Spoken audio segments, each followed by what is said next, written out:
BJP ने सिंधिया को दिया डबल झटका, सिंधिया समर्थक बगावत को तैयार। बीजेपी की दूसरी सूची में भी सिंधिया समर्थकों के काटे गए टिकट। सिंधिया के साथ आए नेताओं ने बगावत के दिए संकेत। ज्योतिरादित्य सिंधिया को बीजेपी में झटके पर झटके मिल रहे हैं। 2020 में उनके साथ आए 22 विधायकों में से इस बार बीजेपी आधे को भी टिकट नहीं देगी। इस बात के संकेत पहले से ही मिल रहे थे, जिस कारण से सिंधिया समर्थक विधायक बगावत करते दिख रहे थे। अब तक सिंधिया के समर्थक करीब 1 दर्जन टिकट के दावेदार पाला बदल चुके हैं, क्योंकि महाराज को संदेश मिल चुका था कि टिकट पुराने भाजपाइयों को ही मिलेगा। जो लोग 3-4 साल पहले कांग्रेस से बीजेपी में आए हैं, उन पर इतना जल्दी भरोसा नहीं किया जाएगा। और टिकट की बात हुई थी तो एक चुनाव की हुई थी, और एक चुनाव का वादा उपचुनाव में निभा दिया गया है।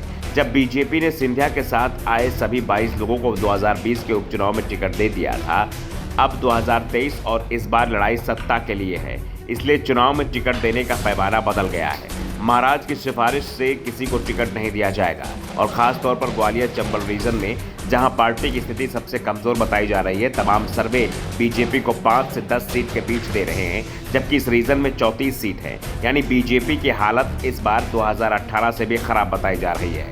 और बीजेपी हाईकमान से मायूस सिंधिया भी कहने लगे हैं कि टिकट वितरण में उनकी कोई सिफारिश नहीं चल रही है, सिफारिश सिर्फ हाईकमान की चल रही है। मध्य प्रदेश की कमान सीधे अमित शाह ने संभाल रखी है, और शाह बेहद सख्त अंदाज में मध्य प्रदेश में टिकटों का बंटवारा कर रहे हैं। पहली सूची में सिंधिया समर्थक पूर्व 1 विधायक का टिकट कटा था, और दूसरी सूची में 2 का टिकट काट दिया गया है। ज्योतिरादित्य सिंधिया के समर्थक जसवंत जाटव का करैरा विधानसभा सीट से टिकट काट दिया गया है।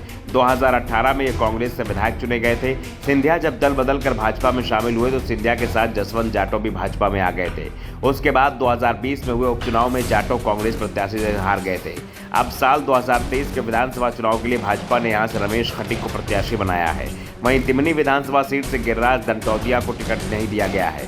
गिरिराज भी सिंधिया के साथ बीजेपी में शामिल हुए थे और उपचुनाव हार गए थे। उन्हें तो बगावत करने का बड़ा इनाम भी मिला था और शिवराज सरकार में मंत्री भी बनाया गया था। लेकिन इस बार तिमनी सीट से बीजेपी ने मोदी सरकार में कैबिनेट मंत्री नरेंद्र तोमर को चुनाव मैदान में उतार दिया है। दूसरी सूची में सिंधिया समर्थक 2 नेताओं का नाम है, जिसमें पहला नाम सिंधिया की कट्टर समर्थक इमरती देवी का है, जिन्हें डबरा सीट से फिर से टिकट दिया गया है, जबकि दूसरा नाम मुरैना से रघुराज सिंह कंसाना का है। दोनों को सिंधिया समर्थक होने के चलते बीजेपी का टिकट मिल गया है। बीजेपी की पहली और दूसरी सूची पर नजर डालें तो अब तक पार्टी ने 78 सीटों पर उम्मीदवारों का ऐलान किया है, जिसमें 2020 में सिंधिया के साथ आने वाले 22 विधायकों की सीटें भी शामिल हैं।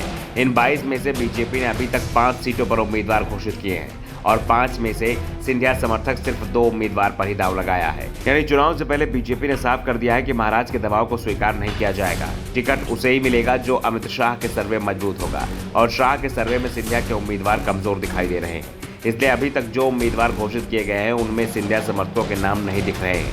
पहली सूची में भी गोहद सीट से रणवीर जाटव का टिकट काट दिया गया था।